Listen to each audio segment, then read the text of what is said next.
Netherlands Interdisciplinary Demographic Institute.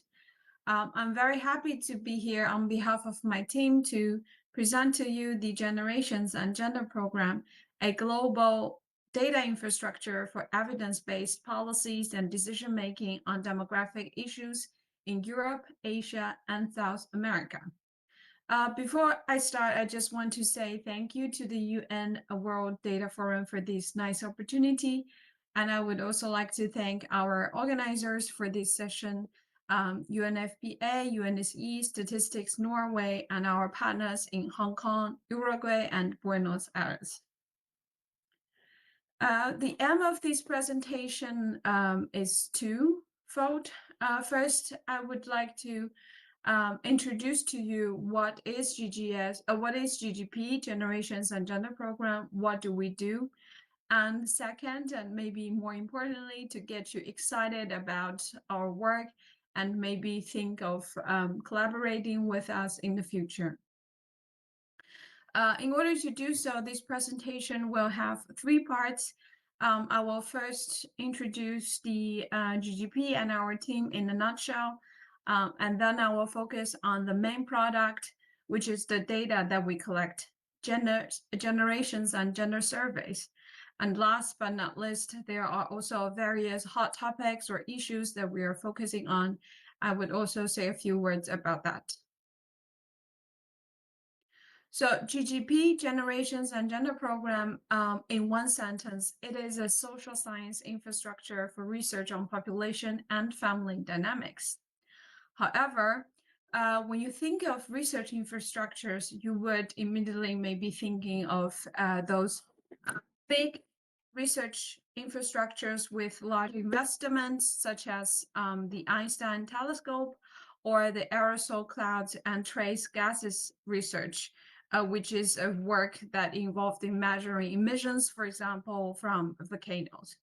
There are also infrastructures like GGP, and all these research infrastructures are on the S3 roadmap, which stands for European Strategy Forum on Research Infrastructures.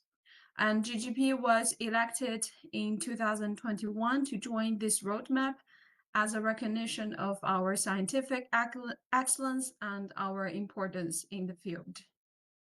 Currently, there are in total 63 projects on the roadmap across all disciplines. So what are the common features of all these research infrastructures? First, they all collect data, often from different points across the globe. Secondly, they collect this data to answer pressing scientific questions. And lastly, they make this data available and accessible for the scientific communities. Just like the other research infrastructures, GGP also collects data, and we also answer pressing scientific questions, and we make our data accessible. The only difference is that GGP, instead of collecting data on stars or particles, we collect data on real people. And we may not need multi-billion or multi-million equipment to do so, but like all the other hard sciences, we want to use this data that we collect on real people to answer pressing scientific and also societal questions. So here is a short video showing you what GGP is and actually what we do.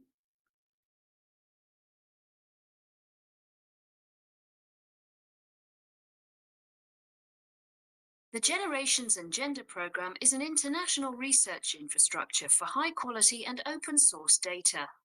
We monitor life and family dynamics within society at the individual level. Family life has always been a reflection of societal changes. Our life courses differ greatly from those of previous generations. Young adults have many more options nowadays, and many more pressures, especially as they try to combine work, family, and social life. This means that an increasing percentage of young adults don't follow the sequence of the traditional life course of leaving home, getting married, and then having children, or postpone the events till a later age. GGP data show that in 1985 in Western Europe, About 50% of 30-year-olds followed this traditional path.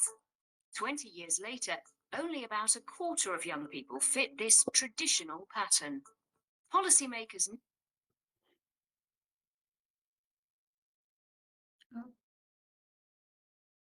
Sorry, I think I did something and the video stopped. I could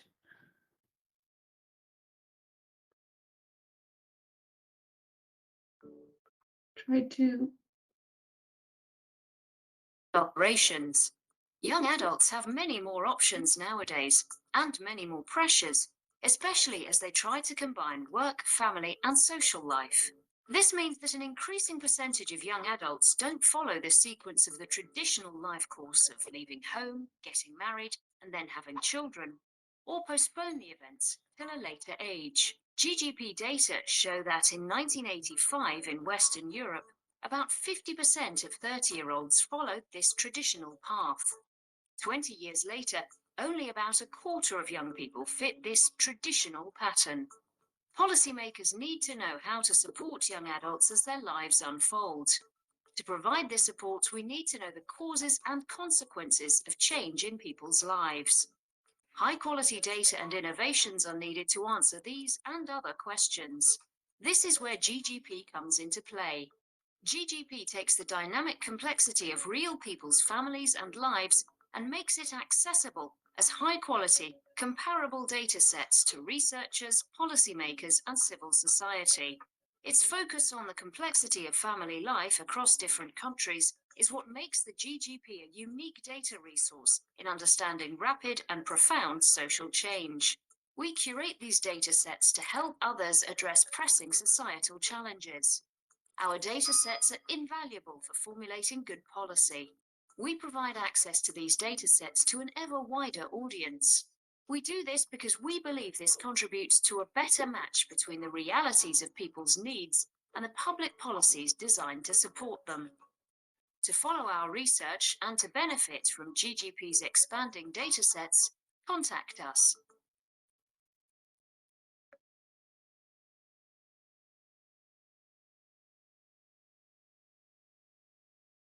Okay, thank you for watching the video. So I would like to say a few words about the, before we go further, a few words about some of the terms that I will use often in the presentation. First, the GGP infrastructure, I have said a few words about it already, and you've already watched the video. It was funded in 2000. However, what wasn't mentioned in the video is that we have an international consortium board, consists of European largest demographic institutes. And the main product is the GGS survey, Generation and Gender Survey. It is a longitudinal survey focusing on individuals aging from 18 to 79. And in some countries, we also collect data on individuals from 18 to 59 when there is a retirement survey or a survey on aging population exist. We have done so for over 30 countries. So it is across the whole globe. And the central coordination team is located at NEDI, the Netherlands Interdisciplinary Demographic Institute, which is where I am located. And actually, all the coordination regarding the data, the project, and the whole data cycle is happening at NEDI in the Netherlands. What we do at NEDI can be separated into 5 steps. The first step is that we work with countries, and we also work first ourselves to develop and test the core questionnaire. Then we go further working with the national coordination teams in countries to collect data. And during the whole process, we would closely monitor the fieldwork progress and the fieldwork. We will also organize the fieldwork. And the third step is after the data have been collected, our team will process, harmonize, and properly document and archive the data to make it easy to use and to make it comparable across all the countries. The fourth step is that we then make the data available. So all our data is open access. If I haven't mentioned that, it is important. So the data is accessible and available to the whole scientific community. And last but not least, we would reevaluate and reassess the data, and we think of the emerging challenges that we can answer using our data. And this last step rely on the collaboration, close collaboration between us, the data provider, and also the scientific community. Finally, I will talk about what is GGS, the Generations and Gender Survey. It is the main, as I've been saying it several times, it is the main product of GGP. But it is also important to note that GGS is part of a traditionally large international surveys, which started from the World Fertility Survey in 1970s. Of course, you can imagine that at the time, the scientific questions that were asked are very different from today, since this time was a time when people were still worried about high population growth and overpopulation. And now GGS Run 2 is instead focusing on understanding the very large diversity in people's life course, in their family dynamics, and obviously the ways in which gender relations and relationship across generations have been modified. We have collected the first round of GGS in 2000, between 2004 and 2020. And now we are focusing on the data collection of GGS2, the baseline questionnaire, which is what the focus of the following presentations will be. The presentation will be. There are, however, some common themes that we tackle in GGS. The first one is about transitioning to adulthood. So what are today's patterns of transitioning to adulthood? How do changes in the labor market are affecting young adults? And this would also further developing into how young adults transition into living parental home, finding a job, and also forming a family, forming relationships. And so these are life course transitions that we focus on. The second thing that we focus on is about fertility. We want to use our data in able to answer the question, why are fertility rates so low in so many countries? And why do people not realize their fertility intentions? Realizing fertility intentions means that they have indicated that they want to have children in the near future, but they do not manage to do that. And last but not least, we also look into older generations. We focus on how our older generations supported and cared for, and which support are older people providing themselves, and also which support the younger generations are providing for the older people, for their parents or for their grandparents. About the issues and hot topics that we're currently focusing on. First is about the geographical coverage. Of course, GGS Round 1, we have collected GGS Round 1 in over 19 countries, and these countries are mainly European countries. We do have a representative coverage of Eastern and Central European countries, which was unique at the time. And now in GGS Run 2, we really want to make it globally. So here the map only shows you the countries that we collected in Europe, but we also have collected data in Latin America and East Asia. So it would, if you're interested in helping us expanding the geographical coverage, it would be very appreciated, and please contact us. And the other innovation or hot issues that we are focusing on is conducting a web survey. Traditionally, all the social science, traditionally face-to-face interviews are still used as a dominant way to collect data in social science research. However, face-to-face interviews also suffer from several limitations. First, it is becoming very expensive for many countries.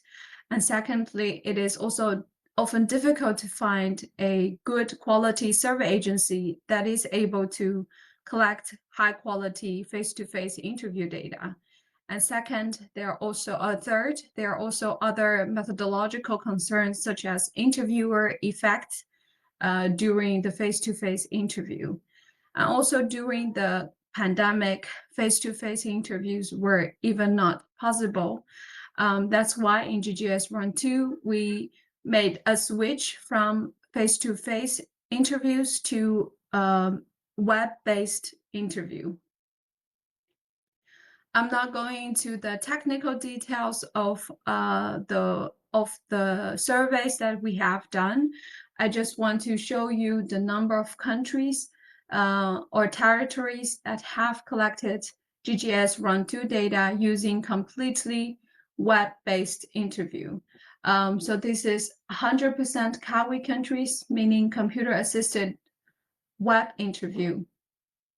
As you can see that the response rates are slightly lower than the response rates that you usually see in a face-to-face interview. However, we have compared the data that we collected using only web surveys to the data that are available in the registers, and we see that for example, the fertility indicator is very comparable between the two sources, indicating that the data that we collected using web-only surveys are reliable. We also have countries that have either collected GGS Run 2 data in mixed mode, or they are planning to collect GGS Run 2 data in mixed mode. By mixed mode, I mean web as a main component and an alternative mode as a fallback plan, often for the respondent.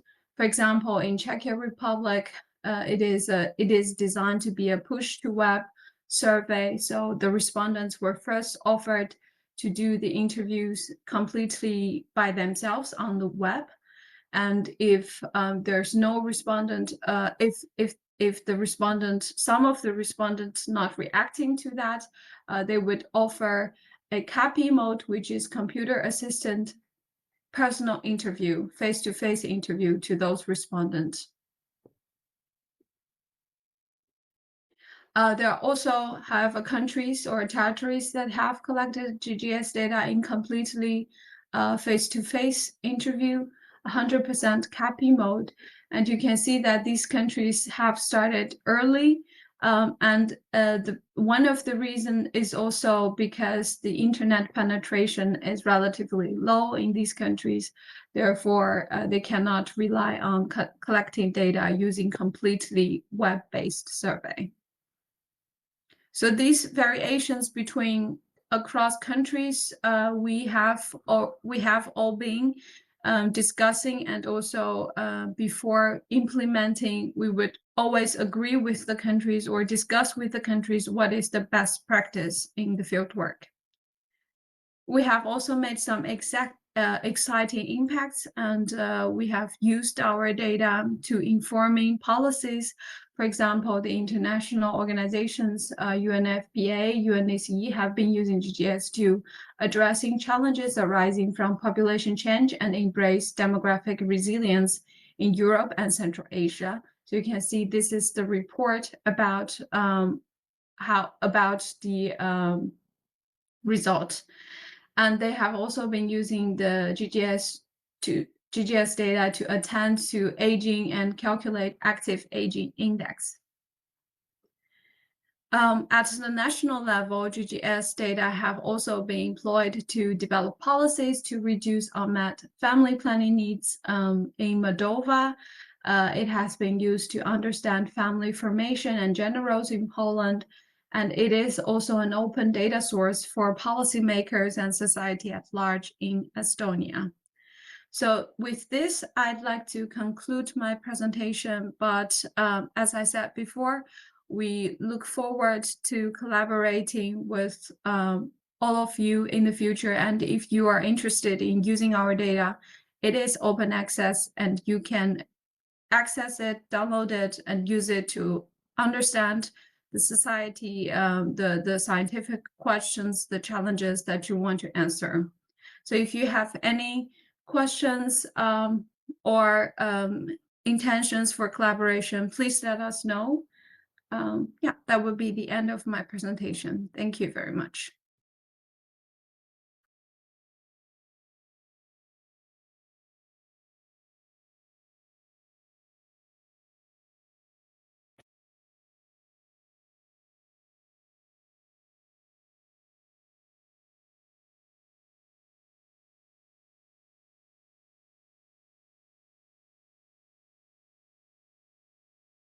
Okay, so to thank you for Shiyang to share around the GGS survey and also the scene and also the how to support to inform the policymaker. So this is the second sub-session.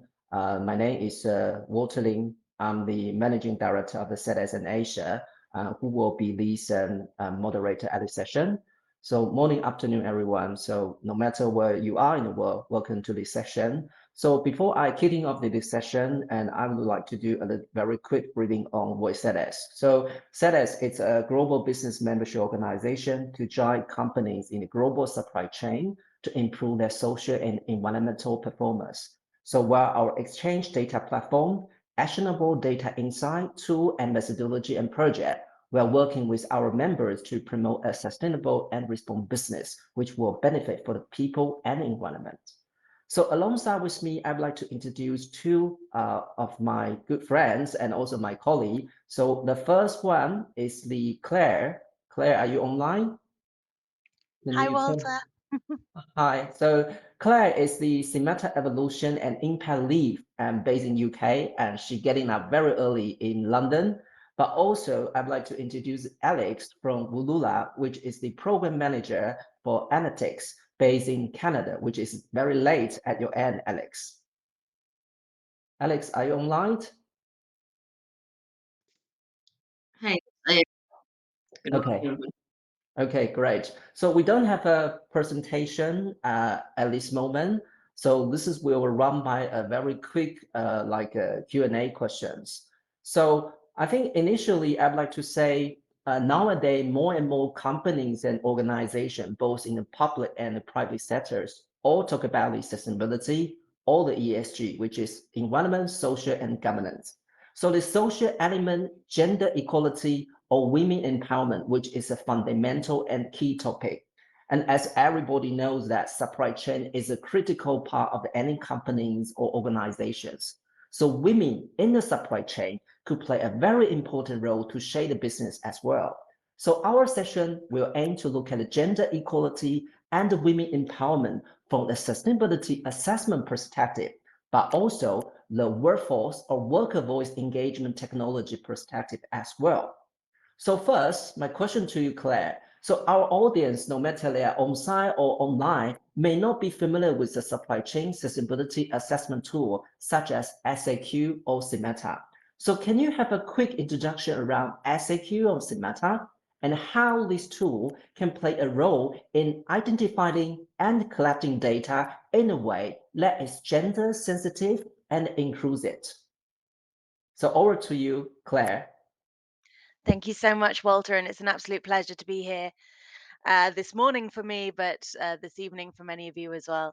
Um, just a quick introduction to the tools that we have at SEDEX for managing supply chain risk in global supply chains. We have two our fundamental tools, and we have a suite of other tools available, but our two fundamental ones, and we're going to focus on today, our SAQ, which is self-assessment questionnaire, which is a tool for suppliers to share up-to-date information on their workforce, their policies and processes that they have in place to address environmental and human rights issues and risks at worksite level back to their buyers. We also have our kind of flagship tool, which is the SMETA social audit tool. This is an on site evaluation of the working conditions and environmental conditions at a worksite level, which assesses them against international labour conventions and local legislation. The process includes a mix of different data gathering techniques, including a site inspection, a document reviews, and also interviewing workers. So, beyond just the individual site detection that this data can provide back an analysis of to buyers, we also collect a wealth of data through these tools from which risks can be identified more sectorally, more at a country level, and we're able to really look at the data that we have to allow companies to direct their further human rights due diligence activities that they undertake on site and to measure the impact of those activities. When we get into the gender data collection and also why it is so critical for audits, social audits, and social compliance mechanisms to be gender sensitive, we really come down to kind of a fundamental point that gender data here is absolutely critical. Without gender disaggregated data, women's issues become invisible in your supply chain. It becomes very difficult to identify when risks have a gendered element to them, where they might have a higher impact on a certain workforce profile within your supply chain, which can lead to the implementation of gender blind policies and programs, which ultimately lead to poor outcomes for women workers and also for others, including businesses.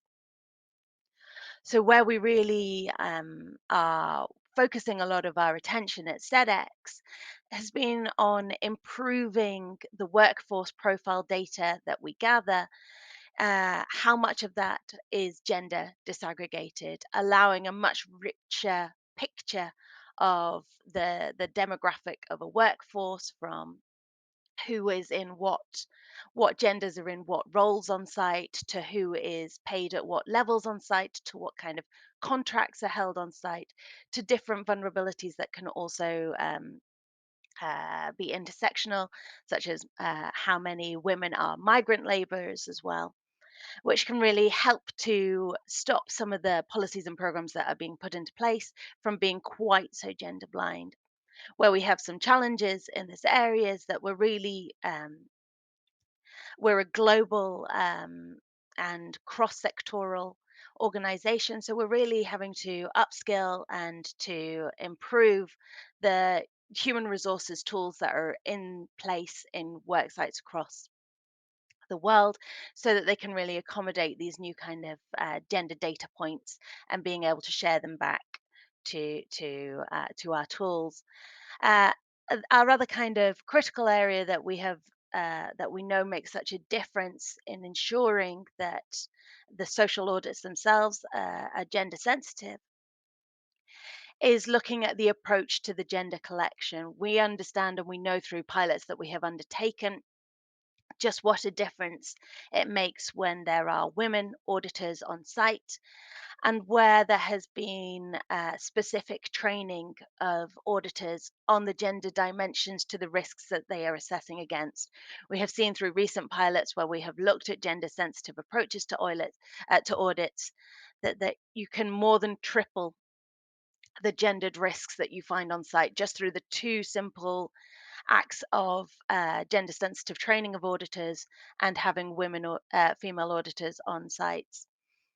And then the third kind of critical area that we need to address when we're looking at ensuring that the gender data that we're collecting is fit for purpose, is how it is used after we have collected it, how we convert it um, into insights from raw data, ensuring that the data is not just being collected and held at buyer level in individual organizations, but that it is actually then channeled into the policies, the programs, the due diligence activities that are undertaken. And we can really encourage this by being able to evidence back through our data, evidence of what has worked and what doesn't work through our data. We can really track some of the larger changes that you want to see, a reduction in absenteeism of women, a reduction in the turnover of women at site level, uh, can be tracked through our tools and traced back to the activities that you undertake on site. So we've really it's a challenging area. It's no two supply chains are the same, but really by adding in these gender disaggregated data points and making better use of the data, we can eventually, hopefully, create much better outcomes for women workers. Thank you, Walter. Yeah, thank you, Claire. So I think it's very important we not only to collect the data, but what's the purpose? Make full use of the women or gender data, which can make better impact. So now I will pass back to you, Alex. So I understand that new technological solutions are being deployed to amplify workers' voice and help the employer make better decisions. So Alex, do you want to introduce Ulula and how you are using mobile technology to center workers' voice? And how do you see the role of the worker engagement technology in gathering gender sensitive and inclusive voice from the workers? So it's your turn, Alex. Thank you, Walter. Sorry, I seem to be echoing. That's just me. We can hear you. Okay, perfect. So from Ulula, we are a Toronto, Canada-based technology companies that where we have team all around the world, and we deploy two main products: grievance mechanism and anonymous surveys with workers and communities around the world. We work in manufacturing, where we collaborate with SEDEX, but also in agriculture, in mining, in construction, in fisheries, and other sectors. Um, as of this moment, we have deployed projects in just over 50 countries globally, including specific fairly difficult contexts such as North Kivu and Ituri in Eastern DRC, for example. Um, so specifically in manufacturing, we collaborate with brands and the suppliers to help them manage labor standards and human rights within their supply chain.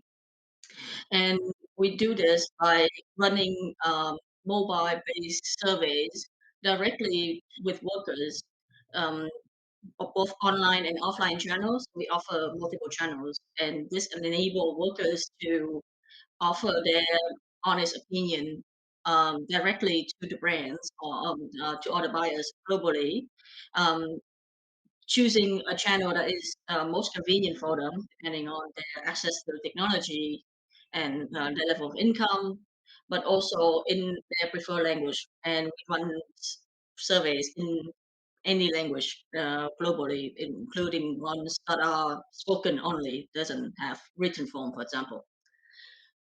Um, so because our technology are available, through multiple channels and languages, we are able to reach workers that are not always easy to reach. Even within formalized manufacturing workplaces, we could reach migrant workers who might have lower level of literacy or have a more difficult time accessing standard grievance mechanism or standard surveying tools.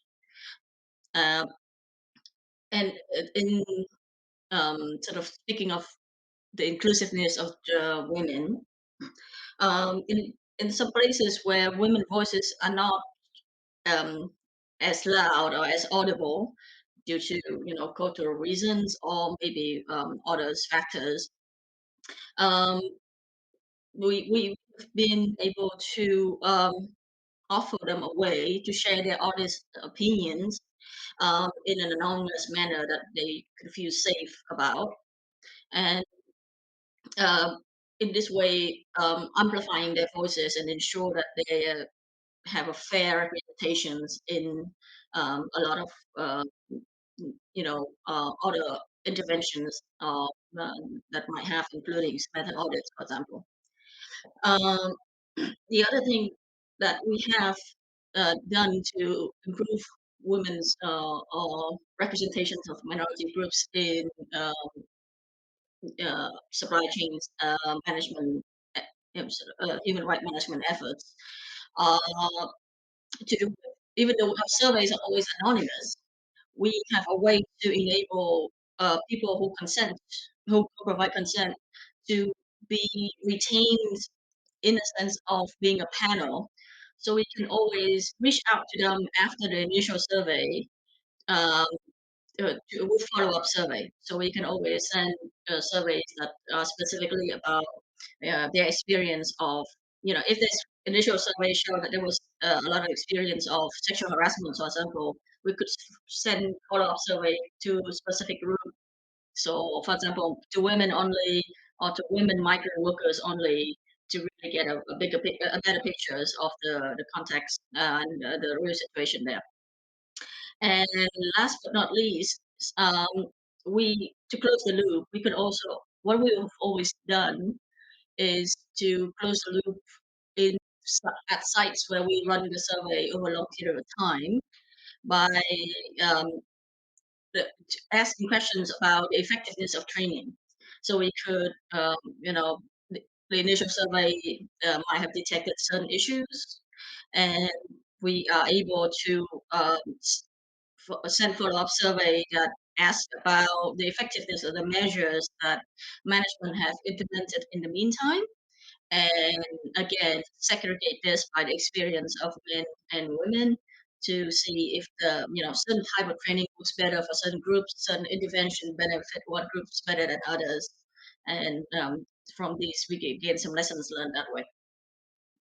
uh, that's all from me. Thank you, Walter. Yeah, thank you, Alex. And just caution the time, we might have only have 2 or 3 minutes left. And my last question, probably, which the Claire mentioned, between SEDEX and Ulula, there is a collaboration and pilot project to integrate the employment participation project into the SEDEX supply chain sustainability assessment system. So can you quickly to talk about how you calibrate and whether any learnings could be shared with our audience? And during this calibration, or the combination of these two methods, what positive role does it play in promotion for the gender sensitive or inclusion to women's? Thank you. So over to you for the quick answers.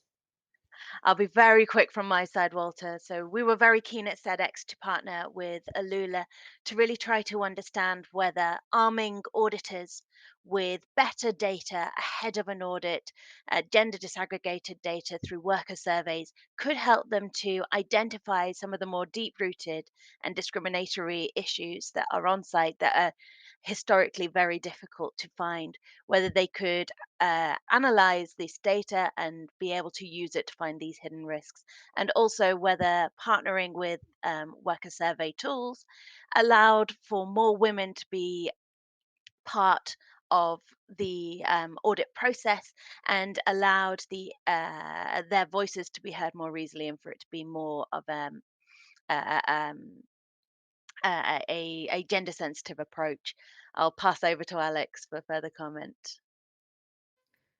Thank you. To be quick. Well, so just a little bit of context on this. We ran the pilot with SEDEX in 4 different countries: Australia, China, India, and Mexico. And we cover close to, I think, over 7 languages in these countries. So we cover not only the local languages, but also languages for migrant workers. The pilot ran between November 2021 and July 2022. And some of the interesting findings were we found situation where women reported working fewer hours than their male counterparts, and potentially giving this information to auditors ahead of time would enable them to sort of expect this and know well, to be able to have access to women voices, even though they might not be on site when the actual auditor is on site. Um, Similarly, we have you know, been able to run questions around areas where well, there's a question around health benefits or experience with sexual harassment, and in situations where a female auditor is not available, these are traditionally areas where it might be a bit more difficult for an auditor to be able to detect during on-site interview, just from cultural hesitance of communicating with a man. And using the combinations of local voice survey and SME social audit, we have been able to enable the auditors to see this kind of pattern in advance and prepare their audit a little better so they could potentially sort of dig into this in a sensitive way, but instead of knowing what to expect to some degree. Okay, thank you, Claire, and thank you, Alex. And finally, I will quickly to share a very quick presentation. I know it's running out of time. And just to show a summary, I'm not quite sure everyone can see that.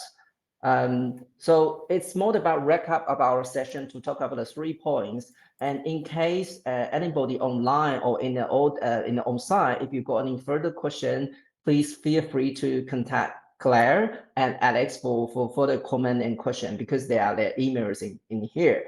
So I will pause for now, and thank you for everyone to join our session, and I will pass over to the next session moderators. Thank you, everyone. Thank you, Alex, and thank you, Claire.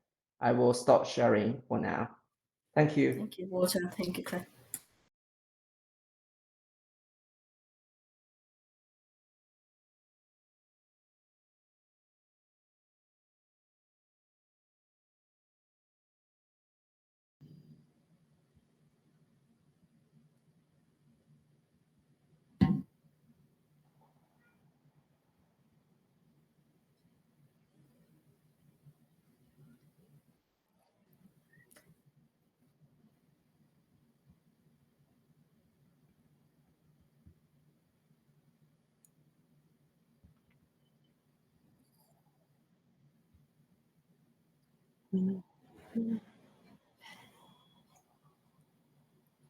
Hello, everybody. I don't know if you can hear me. I see a moderator talking, but we cannot hear.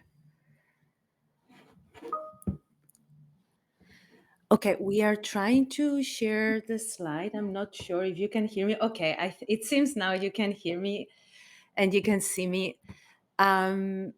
Hello, everyone.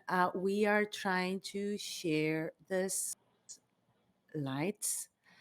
In the meantime, I'm going to introduce myself. I'm Arwa Santiago. I coordinate the work on gender equal economies, women's economic empowerment, and I am based in New York. So good morning from New York. And I am accompanied by Leona Verdadero, and we are,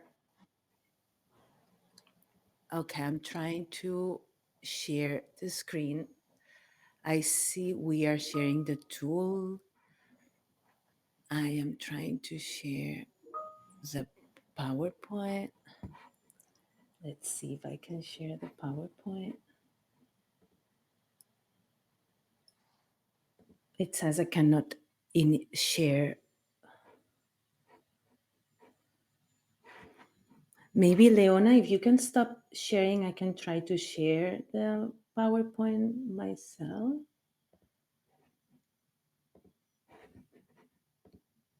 Is it working? Yes. Yes, we can. Oh, Great. Thank you, Arua. Okay, you can see it. Okay, so we are ready. We are ready to share. So yes, what we are going to be presenting quickly to you is the beta version, the prototype we have developed on using artificial intelligence to monitor hate speech and to monitor the public mood around gender equality. So what the reason why we are doing that, I see it is not moving the PowerPoint on the main room. It doesn't seem to be working correctly. Anyway, I will go anyway without the PowerPoint. It doesn't seem to be moving on the room 9. So the reason why we decided to initiate the prototype was because we have identified that there is a big backlash against gender equality. This is happening all over the world, and we have seen with the UNDP's Human Development Index that advances towards gender equality are stagnant or reversing globally. So we see that since 2015, more than 100 laws have been proposed to restrict only women's citizens, for example. Together with this backlash, we see extreme conservative movements that are also trying to reduce women's rights. But at the same time, we see an opportunity because more than 7,000 demonstrations occurred only during the pandemic to request by women's movements an increase to support to the prevention of gender-based violence, to the increase of support on women. So we saw that there is, even though that there is a strong resistance to prevent this backlash, there is a strong push and interest from governments and civil society to advance gender equality. We see that an increase of hate speech and an increase of movements that are trying to I see now it seems it's moving now. Okay, fantastic. So we see that there is an increase also on these backlashes and on the resistances, on the social norms, on the public temperature that is trying to impede these advances towards gender equality, towards the sustainable development goals. So we thought it was really needed to understand more deeply what is this hate speech, what is the real temperature that we have in civil society, in the public towards gender equality. So this comes from a vision where we aim to help governments to develop public policies that are, and now it seems we lost the PowerPoint, never mind. So this comes from the interest to support governments to advance public policies that are well informed by the actual reason of these backlashes and fight against gender equality. So we want policies that are informed by a full understanding on what social norms are and what is preventing change in these social norms. So for that, what we is on UNDP's presence. We are present in 170 countries working. We have country offices in 145 countries. And in many of them, we are working on elections and we are working on support to the expansion of democracies, to the expansion of civil society organizations. We also work a lot on supporting the institutions to build stronger gender responsive institutions. We have the gender equality seal for public institutions that actually looks at how these public institutions contribute to gender equality internally within their own human resources, as well as externally with their public. So we are seeing now in the screen the initiative in a nutshell. Um, what we are doing with this initiative first is to monitor, we track backlashes against gender equality through this artificial intelligence-based social media monitoring. And then data without use is useless, as other panelists have been also presenting. So it is very important that we find the correct use for this information, this data, to equip public institutions, civil society, citizens, and the media to understand what this hate speech against women, hate speech against gender equality is about, to understand, so then they can develop the appropriate measures to counter this backlash against gender equality and women's rights. So this is the context where this prototype of the tool has been developed. And Leona Verdadero, she is the AI specialist that has been working on the tool. So over to you, Leona. Thank you so much, Aroa. And now I'm happy to take everybody through some of the details of our gender monitoring tool. And I hope you can hear me well. If not, please let me know. So just a brief overview. Why do we do social media analysis? So it's really to get data for gender analysis, to understand the national context, public opinion, also to serve as an early warning for prevention and early response to conflict, and as well as to inform, programming for developing anti-hate speech initiatives, as well as for advocacy to have evidence for effective content moderation as we work with tech companies. And next slide, please. And then, with respect to our social media listening tool, so it is powered by AI, as Aroa mentioned. So, their tool has the ability to support over 100 languages. It's able to detect hate speech against women and girls, which we know is an indicator of online gender-based violence and backlash against women's rights and gender equality. And this also helps us generate new data and insights to inform policymakers and work with civil society and other practitioners that can use this data to respond to backlashes.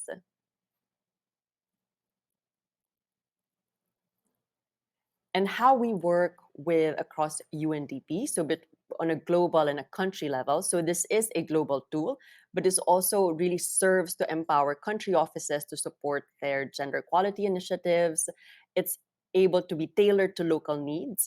There's also support in overall data infrastructure and management. And also want to highlight that with regards to our methodology, it's very transparent because it's something that we built in-house in UNDP together with the SDG integration team. So we have control over the full methodology, and it's very transparent. And we are happy to share with everybody. And there's also potential support and capacity building as we work to implement this tool across country offices. And how we have been piloting this tool. So first, we are focusing on Twitter, and eventually also hope to expand to looking at Facebook, Instagram, and YouTube data. But with respect to Twitter, so we're looking at it with respect to how we define hate speech according certain categories, and we're using both internal and external data sets. Internal data sets that we have defined across UNDP. For instance, with our colleagues in Latin America, we've defined a dictionary of insults that we are using to track, especially in Colombia. And we're also looking at categories that are very pertinent to gender policy making, such as education, employment, politics, reproductive rights, and gender-based violence. And then from here, so the AI, so we've implemented several machine learning models that can predict, the gender of the Twitter user. It's based on the username. Have a model predicting whether it's male or female. We're also looking at the sentiment of the tweet, whether it's negative, positive, or neutral. We can also do certain topic modeling techniques, and of course, identifying whether a tweet does indeed contain hate speech or not. And then also the important element here is, really with respect to the need for human validation. So we have been working with amazing UN volunteers and our country pilots who are manually, who have manually reviewed the hate speech tweets identified by the AI to further validate, whether the model has been working correctly. So we have this feedback loop as we, continue to improve our methodology. And next slide, please. And so we'd also like to invite you to, and this is how our tool looks like. And so we invite you to visit, it is on UNDP Data Futures platform, or, on your web browser, whichever one you choose. If you put gender social media monitoring UNDP, you should be able to find it. So as we mentioned, we are working with 3 pilot countries, Colombia, Philippines, Uganda, and also emphasizing that the way we are tracking hate speech is in the local languages, since we know a lot of them are in slang and really using a lot of local vernacular type of speech.